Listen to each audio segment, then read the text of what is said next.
brightness with a swipe, how to bring up Cortana, and a bunch of other stuff. So you definitely don't want to miss this video. So let's dive right in. Okay, so the first thing I would recommend doing if you use a touchscreen or Surface is to have the start menu be full screen. In start settings, you'll see this setting right here, use start full screen. Now when that's turned off, then your start menu will be a lot smaller like this. And like I said, I don't think it makes sense. You're never going to use this other space, so might as well just set it to be a full screen. Okay, great. So now I have a full screen start menu. These three lines at the top bring up some of the other options that you can have. And if you want to look at all apps, all you have to do is just swipe up from the middle here, and now you have all apps down over here. Okay, if you click on an alphabet, you can see in alphabetical order, so you can touch on any letter to be able to see the apps that are in that alphabet. Now, if you're a touchscreen user, especially on Windows 10, you need to download this program from the Windows Store. It's called TouchMe Gesture Studio. Okay, TouchMe Gesture Studio is awesome, and it's, in my opinion, essential if you're on Windows 10. It allows you to do a lot of cool things.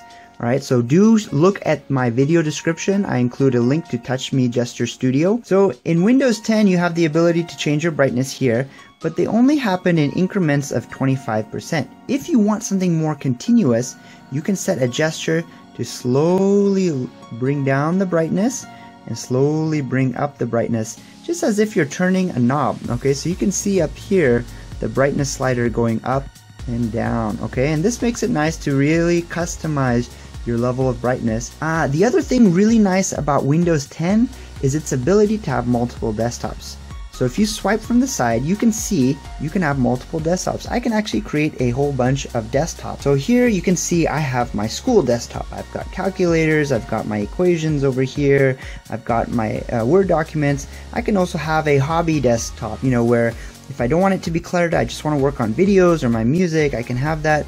Or maybe I just want something to have some fun, a few web browsers open, maybe some games open. Now, I've set up this gesture to be able to swipe between the desktops, okay? So let me show you that. So again, you want to go into TouchMe Gesture Studio. The shortcut key for swiping between desktops is Windows Control Left and Windows Control Right. So if you have a keyboard, you can do that to swipe between desktops. I use TouchMe Gesture Studio to assign the 3-finger swipe right and the 3-finger swipe left. So now all of a sudden I can swipe really easy between multiple desktops. Now if you swipe in over here from the left hand side, then you can see all your desktops down here, and you can easily swap between desktops using that method as well. But again, you can use your 3 fingers to swipe between desktops, and this just feels so natural. It feels so fluid, and I just absolutely love it. Okay, another thing I've done with TouchMe Gesture Studio is Windows C, which brings up Cortana to listen to you. Okay, now I know you can set Cortana to listen to you all the time by saying, hey Cortana, but I didn't want that. To me, the gesture makes it really easy. What do you think about Google Now? It doesn't have much to say, but it's helpful. It's a pretty funny response, so let's try something else. Open Netflix, please. Sure. Here's Netflix. Great. So you can see you can open apps. You can ask math questions, do anything on the fly, and having that gesture makes it really, really fast. Something else I wanted to show you is that in some of these older apps, what you can do when you expand it, make it full screen, you can swipe down from the top, and you'll see this little bar. Okay. And when you swipe down, you can see some other options. Search, share, settings, app commands will bring up the kind of the settings menu. So just to be aware of that, when your app is in full screen, taking advantage of that little bar that comes down will allow you to have kind of greater control over that app. All right, now speaking of full screen apps, the modern Windows 10 apps can be a little bit of a pain to use in full screen. So for example, here's the new Groove Music app.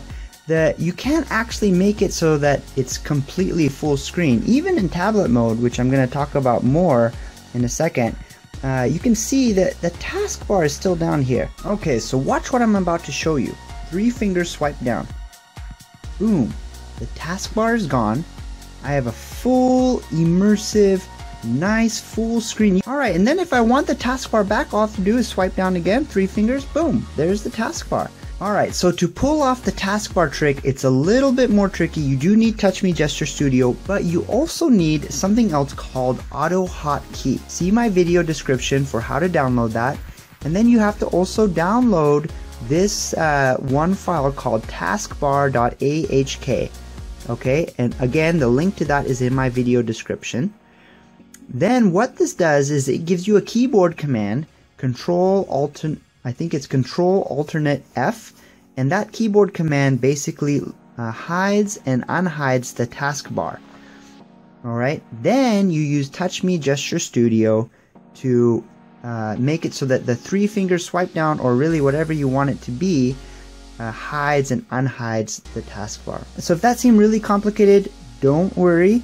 Just look at my video description and I explain everything there. Okay, the other thing I really miss about Windows 8.1 is the ability to share from any screen. Now what I've done is I've assigned the 5 finger swipe left in TouchMe Gesture Studio to make that share.